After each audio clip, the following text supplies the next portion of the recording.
Hello friends. Today अपन बात करते हैं कि किस तरह से अपना जो हार्ट है वो ब्रेन तक ब्लड की सप्लाई करता है। तो ब्रेन तक जब ब्लड की सप्लाई होती है तो बहुत सारी आर्टरीज है जिनसे होकर ब्लड ब्रेन तक पहुंचता है। तो इसके लिए अपन जो जो जो मेन आर्टरीज हैं उनके नाम अपन देखेंगे इसके अंदर, जिससे अपने को ये समझ में आएगा कि किस तरह से ब्लड है वो हेड से जो अरोटा निकला है, जो ऑक्सीजनेटेड ब्लड अरोटा से जाएगा वो किस तरह से अपने ब्रेन तक पहुंचता है। सबसे पहले देखिए, मैंने लिखा है कि right atrium, left atrium, right ventricle, left ventricle, ये कॉमन बातें हैं। इनके अलावा जो मेन बात है वो ये है कि यहाँ से सबसे पहले जो अरोटा का पार्ट है वो है असेंडिंग अरोटा। जो यहाँ पे दे रखा है, ये एक असेंडिंग अरोटा है जो ऊपर की ओर बढ़ रहा है, वो है असेंडिंग अरोटा। फिर बाद में यहाँ पे जो आर्च का फॉर्मेशन हो रहा है वो आर्च ऑफ अरोटा है, और नीचे की साइड में जो आ रहा है उसे बोलेंगे डिसेंडिंग अरोटा। ठीक है। फिर जो असेंडिंग अरोटा है वहाँ से दो ब्रांचेस निकलती है, राइट और लेफ्ट कोरोनरी आर्टरी। फिर इसकी जो आर्च ऑफ अरोटा है इसकी मेन तीन ब्रांचेस निकलती है। मैंने यहाँ पे लेबलिंग कर रखा है 1, 2 और 3। 1 जो है उसको बोलेंगे ब्रेकियोसेफेलिक ट्रंक। 1 जो है वो बोलेंगे ब्रेकियोसेफेलिक ट्रंक। और जो सेकंड 1 है वो है लेफ्ट कॉमन कैरोटिड आर्टरी। जो सेकंड 1 है वो है लेफ्ट कॉमन कैरोटिड आर्टरी। और जो थर्ड वन है वो है सबक्लेवियन आर्टरी। ओके। ये तीन ब्रांचेस हैं। एक बार रिपीट कर देता हूँ, ब्रेकियोसेफेलिक ट्रंक, सेकंड वन है लेफ्ट कॉमन कैरोटिड आर्टरी, और जो थर्ड वन है वो है लेफ्ट सबक्लेवियन आर्टरी। अब जो ब्रेन के अंदर सप्लाई होगी वो कुछ इस तरह से होगी कि जो ब्रेकियोसेफेलिक ट्रंक है वो दो में डिवाइड होगी। ये जो पहली दे रखी है वो दो में डिवाइड होगी। एक तो जाएगी अपने जो राइट हैंड है उसमें चली जाएगी, उसे बोलेंगे राइट सबक्लेवियन आर्टरी। एंड जो ऊपर जा रही है उसका नाम है वर्टिब्रल आर्टरी, वो भी राइट साइड वाली।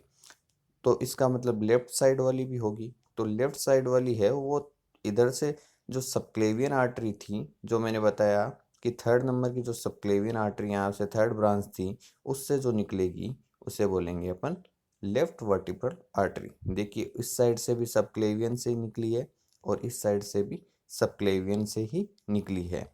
राइट और लेफ्ट अलग अलग है, और यहाँ पे जो वर्टिब्रल आर्टरी है वो भी राइट और लेफ्ट अलग अलग है।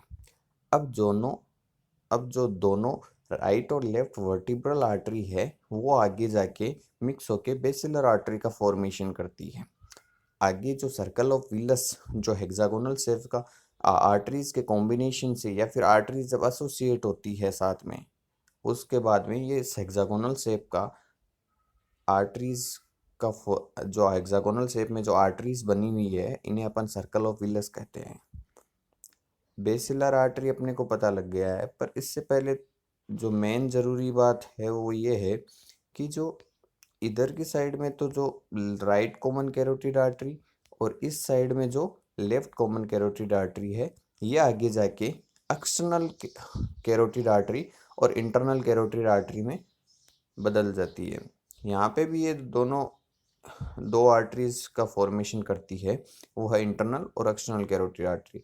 देखिए इंटरनल कैरोटिड आर्टरी है वो इस सर्कल ऑफ विलस के अंदर जो सबसे नीचे की साइड से जो बीच के अंदर बन रखी है उन्हें ही अपन इंटरनल कैरोटिड आर्टरी बोलेंगे, जो आगे जाके सर्कल ऑफ विलस का फॉर्मेशन करती है। पर यहाँ पे एक मेन ज़रूरी बात ये रह जाती है कि एक्सटर्नल कैरोटिड आर्टरी आगे जाके फेशियल आर्टरीज के अंदर तब्दील होती है। वहाँ पे फेस के अंदर जो ब्लड की सप्लाई होती है वो एक्सटर्नल कैरोटिड आर्टरी करती है, बजाय उसके इंटरनल कैरोटिड आर्टरी यहाँ पे सर्कल ऑफ विलस का फॉर्मेशन कर देती है। अब जो सर्कल ऑफ विलस का फॉर्मेशन यहाँ पे हुआ है उसके अंदर आपको सिर्फ नाम जानने हैं कि ये आर्टरीज, क्योंकि ये सारी एक ही जगह पे मिक्स हो रखी है। तो सबसे जो नीचे वाली है वो पोस्टीरियर सेरिब्रल आर्टरी है, और सबसे दो ऊपर की साइड में जो निकल रही है उनको एंटीरियर सेरिब्रल आर्टरी बोलेंगे। और जो इन दोनों को एंटीरियर को दो कनेक्ट कर रही है उसे बोलेंगे एंटीरियर कम्युनिकेटिंग आर्टरी। और जो पीछे की साइड में जो जो पोस्टीरियर साइड के अंदर जो इनको कनेक्ट कर रही है उसको पोस्टीरियर कम्युनिकेटिंग आर्टरी बोलेंगे। और जो इधर की साइड में एक आर्टरीज यहाँ पे ये जो है उसे बोलेंगे मीडियल सेरिब्रल आर्टरी। इतना ही है इसके अंदर। Thank you.